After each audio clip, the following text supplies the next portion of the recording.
ஜெய் சாயிராம். எப்பொழுதுமே மற்றவர்களுக்கு கொடுப்பதற்கு எதுவுமே நம்மிடம் இல்லை என்றாலும் கூட கனிவான 4 வார்த்தைகள் மற்றவர்களுக்கு போதுமானதாகவே இருக்கும். அந்த 4 வார்த்தைகளை தேவைப்படுபவர்களுக்கு சொன்னாலே போதும், எல்லாமே நல்ல விதமாகவே நடக்கும். ஜெய் சாயிரம், ஜெய் ஜெய் சாயிரம். நம்ம சாயன்பர்கள் எல்லாரும் எப்படி இருக்கீங்க? எல்லாரும் நல்லா இருப்போம். ஓம் சாயிரம். என் அன்பு பிள்ளையே, அவசரப்பட்டு இதை தள்ளிவிட்டு பின் தவித்து கொண்டே இருக்காதே. உன்னை தேடி உன் அப்பா வந்திருக்கிறேன். உன்னை தேடி உன் அப்பா பலமுறை வந்து கொண்டுதான் இருக்கிறேன். ஆனால் இம்முறை அலட்சியப்படுத்தி விடாதே என் பிள்ளையே. என்னை அலட்சியம் செய்துவிட்டால் பின் நீதான் வருத்தப்பட்டு என்னிடமே மீண்டும் வந்து புலம்பிக் கொண்டே இருப்பாய். என் அன்பு பிரியமே, மற்றவர்களிடத்தில் எப்பொழுதுமே எந்த ஒரு காரணத்திற்காகவும் கடுமையான வார்த்தைகளை பேசி அவர்கள் மனதை காயப்படுத்த எண்ணி விடாதே. நீ சுயநலமாகவே வாழ்ந்துவிட்டாலும் பரவாயில்லை, அதில் தவறு ஏதுமே இல்லை. மற்றவர்களுக்காக நீ வாழ்ந்தால் நீ நல்லவர் என்ற பெயரை அடையலாம். ஆனால் உன்னுடைய வாழ்வை எப்பொழுதுதான் உன்னால் வாழ முடியும்? நல்லவர் என்ற பெயரோடு வாழ்ந்துவிட்டால் போதுமா? சற்று சிந்தனை செய்து பார் என் பிள்ளையே. நீ நல்லவர் என்று பட்டம் கொடுக்க மற்றவர்கள் உன்னை சுற்றி இருப்பவர்கள் அனைவருமே அவ்வளவு நல்லவர்கள் இல்லை என்பதை புரிந்து கொள். உன்னை சுற்றி இருப்பவர்களுக்காக நீ மாற நினைத்தால் உன்னுடைய வாழ்வை நல் மாற்றத்திற்கான கொண்டு செல்லும் அந்த நேரத்தில் மற்றவர்கள் உன்னை நல்லவர்கள் என்று சொல்லித்தான் நீ அந்த நல் மாற்றத்தை அடைய வேண்டுமென்றால் நிச்சயமாக அது உன்னால் அடையவே முடியாது. ஆம் என் குழந்தா, எல்லோருடைய தேவைகளையும் பூர்த்தி செய்ய வேண்டும் என்று எப்பொழுதுமே நினைக்கவே நினைக்காதே. அவரவர்க்கென்று தனிப்பட்ட குணாதிசயம் இருக்கும். அவரவர்க்கென்று தனிப்பட்ட வெறுப்பும் இருக்கத்தான் செய்யும். எனவே உனக்கு எது சரி என்று படுகிறதோ, உன் மனதிற்கு எது சரி என்று உனக்கு தெரிகிறதோ அதை அப்பொழுதே அந்த நிமிடமே யாரிடமும் கலந்து ஆலோசிக்காமல் செய்துவிட்டு போக வேண்டும். அப்பொழுதுதான் நீ நினைப்பது போல உன் வாழ்வு நல்ல விதமாகவே மாறும். எப்பொழுதுமே என் பிரியமே, என்னிடம் எதுவுமே இல்லை என்று சொல்லும் பொழுது வரும் வலியை விட உன்னிடம் என்ன இருக்கிறது என்ற கேள்வியை எதிர்கொள்ளும் பொழுது வருகின்ற வலி மிக மிக அதிகம்தான் என் பிள்ளையே. எல்லாம் கிடைத்துவிட்டால் அலட்சியமும் ஆணவமும் வந்துவிடும் என்பதால்தான், இது இரண்டும் வந்துவிடும் என்பதால்தான் சிலவற்றை கிடைக்காமல் செய்து விடுகிறது காலமே. நீ எவ்வளவு பெரிய புத்திசாலியாக இருந்தாலும் கூட சில இடங்களில் முட்டாளை போல நடிக்கவும் பழகிக்கொள்ள வேண்டும். அப்பொழுதுதான் மனம் நிம்மதியாக இருக்கும். சில நேரங்களில் வாழ்வில் நிறைய கற்றுக்கொள்ள முடியும். அப்படி இருந்தால்தான் சில இடங்களில் என்ன நடந்தாலும் அமைதியாக இருக்க கற்றுக்கொள்ள வேண்டும். அமைதியாக இருக்க கற்றுக்கொள்ள வேண்டும்.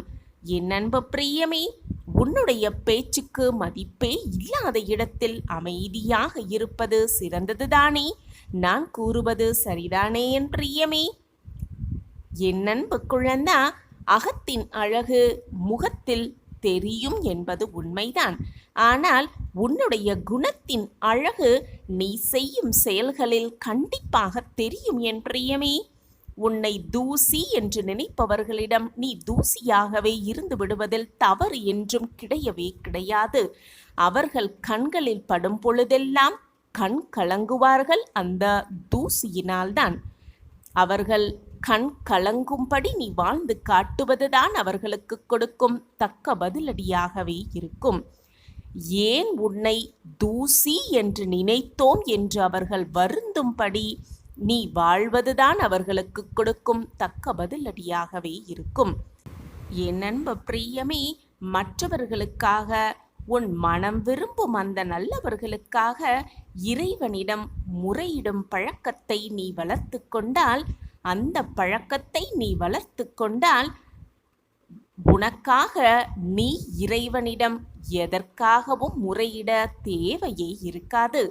ஏனென்றால் உனக்கு தேவையானதை இறைவனே மிக மிக அதிகமாகவே கொடுப்பார். என் அன்பு பிரியமே, உண்மை எப்பொழுதுமே கசக்கத்தான் செய்யும். அதே போல பொய் என்பது எப்பொழுதுமே இனித்து கொண்டுதான் இருக்கும். இனிப்பாக இருக்கிறதே என்று அந்த பொய்யை மீண்டும் மீண்டும் சொல்லிக்கொண்டே இருந்தால் அது உனக்கு பிரச்சனையாகத்தான் முடியும். அதே போல கசப்பாக இருக்கிறதே என்ற உண்மையை என்று நினைத்து உண்மையை நீ மறைக்க நினைத்தால் அதுவும் உன் வாழ்விற்கு கசப்பானதாகவே மாறிவிடும். என் அன்பு பிரியமே, எப்பொழுதுமே மனதை ஒரு நிலையோடு வைத்துக்கொள்.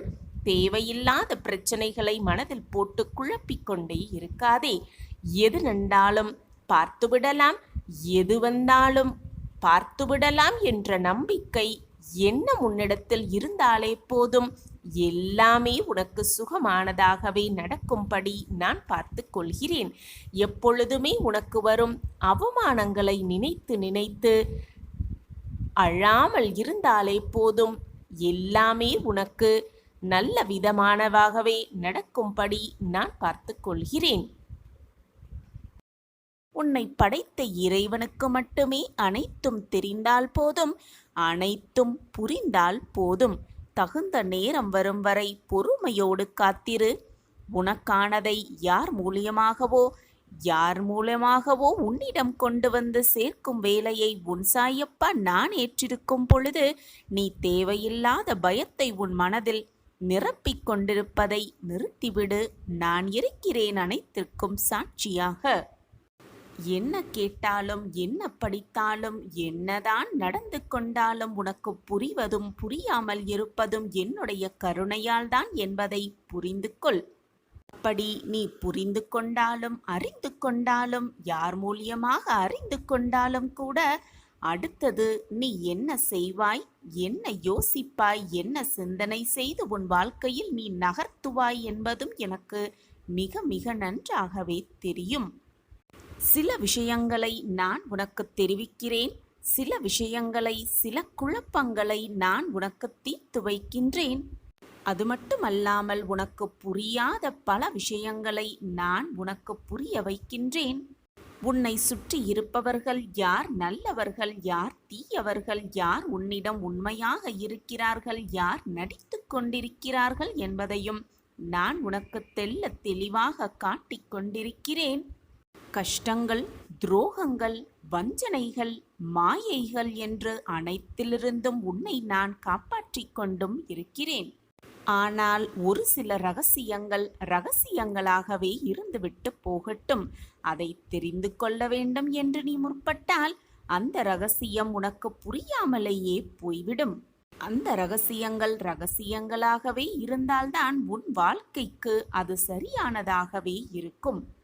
அதனால் இது நமக்கு தெரியவில்லையே, இது நமக்கு புரியவில்லையே என்று மனதை போட்டு குழப்பிக்கொள்ளாமல் பயப்படாமல் கலங்கி நிற்காதே. அதுதான் உன்னுடைய தாயாகவும் தகப்பனாகவும் இருக்கும் எனக்கு அனைத்தும் தெரியுமல்லவா? ஒரு சில காரணத்திற்காகத்தான் நான் அதை மறைத்து வைக்கின்றேன். உனக்கு தெரிந்ததும் உனக்கு தெரியாததும் உன் அப்பாவின் அருளால் தான் என்பதை புரிந்து கொண்டு செயல்படு. உனக்கு எல்லா உண்மைகளையும், எல்லா நிகழ்வுகளையும், எல்லா ரகசியங்களையும் உனக்கு கொடுப்பவன் உன் சாயப்பாதான். உன் வாழ்க்கையில் நடப்பது, நடந்தது, நடக்கப் போவது எல்லாத்தையும் திட்டம் தீட்டுபவனும் உன் சாயிநாதர்தான். ஒரு சில அல்ல, பல விஷயங்களை கூட உனக்கு மறைத்து வைத்திருப்பவனும் உன் சாயிநாதாதான். எனவே நீ அறிந்ததையும் அறியாததையும் மறைத்துவிட்டு நான் உனக்கு கூறும் அனைத்து ரகசியங்களையும் அதன்படியே கேட்டுவிட்டு உன் சாயப்பாவை முழுவதுமாக அறிந்து கொள். நம்பிக்கையோடு இரு. எது வந்தாலும் பார்த்து கொள்ளலாம் என்ற தீர்க்கமான சிந்தனையோடு இரு. அனைத்துமே உனக்கு சாதகமாக முடியும்படி நான் பார்த்துக் கொள்கிறேன். துன்பத்தை கொடுப்பவர்கள் நிச்சயம் ஒரு நாள் கொடுத்ததை விட அதிகமாகவே பெறுவார்கள். இதுதான் வாழ்க்கையின் நியதியும் கூட. உங்களுக்கு நம்பிக்கை அளிப்பவர்களின் அருகில் இருந்து பார். எப்பொழுதுமே வெற்றி உங்களுக்கு அருகில் இருந்து கொண்டே இருக்கும். நீ காத்திருக்கும் போது நேரம் மெதுவாக நகரும். நீ தாமதமாக வரும் பொழுது நேகம் மிக வேகமாகவே நகரும். இதுதான் வாழ்க்கை. நீ சோகமாக இருக்கும் போது காலம் மிக கொடியதாகவே இருக்கும். நீ மகிழ்ச்சியாக இருந்து பார்.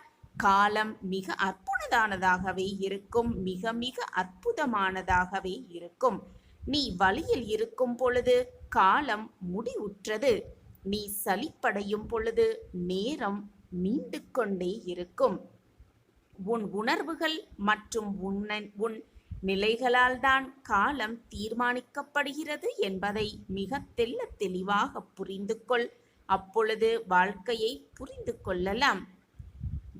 உன்னுடைய எண்ணத்தால் தான் உன் வாழ்க்கையின் நேரமும் காலமும் போகிறதே தவிர கடிகாரத்தால் அல்ல என்பதை நன்றாக புரிந்து கொள். வாழும் வாழ்க்கை உன்னுடையது.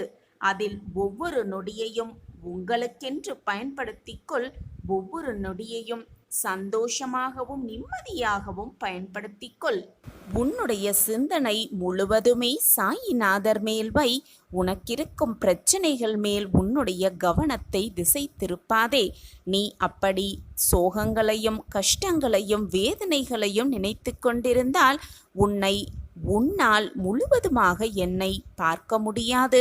மனதை நிம்மதியாகவும் வெறுமையாகவும் வைத்துக்கொள்.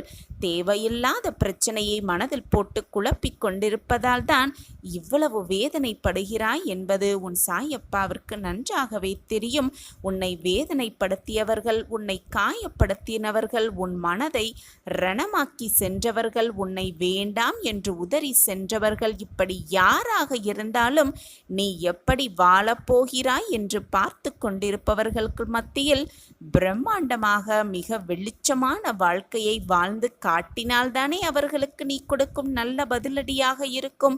அதை விட்டுவிட்டு புலம்பிக் கொண்டு கண்ணீரை சிந்திக்கொண்டு தேவையில்லாமல் கண்ணீரை வீணடித்து கொண்டு அப்படியே உட்கார்ந்திருந்தால் உன் வாழ்க்கையை எப்படி வாழ்வது, எப்படி ஜெயிப்பது, எப்படி பிரகாசமாக அவர்களுக்கு வாழ்ந்து காட்டுவது?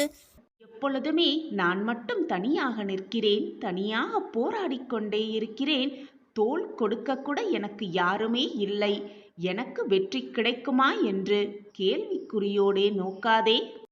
நீ தனியாக போராடுவதே வெற்றிதான் என்பதை தீர்க்கமாக நம்பு.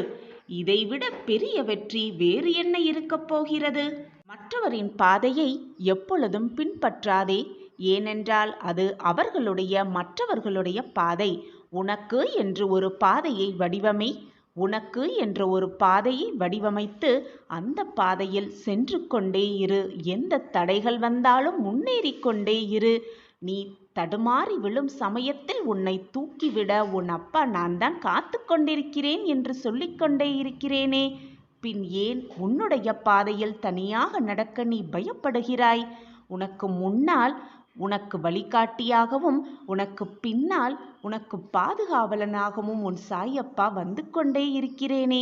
உனக்கு அது புரியவில்லையா? அல்லது புரிந்தும் புரியாமல் போல் இருக்கிறாயா? நீ செல்லும் பாதையில் ஏதாவது தடைகளோ தடங்கல்களோ வந்தால் அதையே உற்று உற்று நோக்கிக் கொண்டே இருக்காதே. அதனால் உன்னால் எதையுமே செய்ய முடியாமல் போய்விடும். அந்த பாதையில் பயணம் செய்யாமலே போய்விடும். குறிக்கோளை முதலில் உற்றுப்பார். நீ செல்ல வேண்டிய இலக்கை உற்று நோக்கு. அப்பொழுது உனக்கு வந்த தடைகளெல்லாம் மறைந்துவிடும். தடங்கல்கள் எல்லாம் காணாமல் போய்விடும். உத்வேகமாக எழுந்து நின்று வேகமாக ஓடு. ஓடிக்கொண்டே இரு. முயற்சித்து கொண்டே இரு. உன் இலக்கை நிச்சயமாக நீ அடைந்தே தீருவாய். ஒன்றை நன்றாக புரிந்து வைத்துக்கொள் என் பிரியமே. வலிமை என்ற சொல் திரும்ப திரும்ப சொல்லப்படும் பொழுது அது வலிமையை தான் தருகிறது. அதே போல சோர்வு, மனசோர்வு, நிம்மதியில்லை என்ற சொல் திரும்ப திரும்ப சொல்லப்படும் பொழுது சோர்வைதான் அது உனக்கு தரும். மன நிம்மதியை தராது, மன வலிமையையும் தரவே தராது. எந்த எண்ணங்கள் உன் மனதில் உலவுகின்றதோ, எந்த எண்ணங்கள் உன் மனதில் நிலைத்திருக்கிறதோ, எந்த எண்ணங்கள் உன் மனதில் அப்படியே இருக்கின்றதோ அந்த எண்ணங்களின் வடிவமே நீதான்.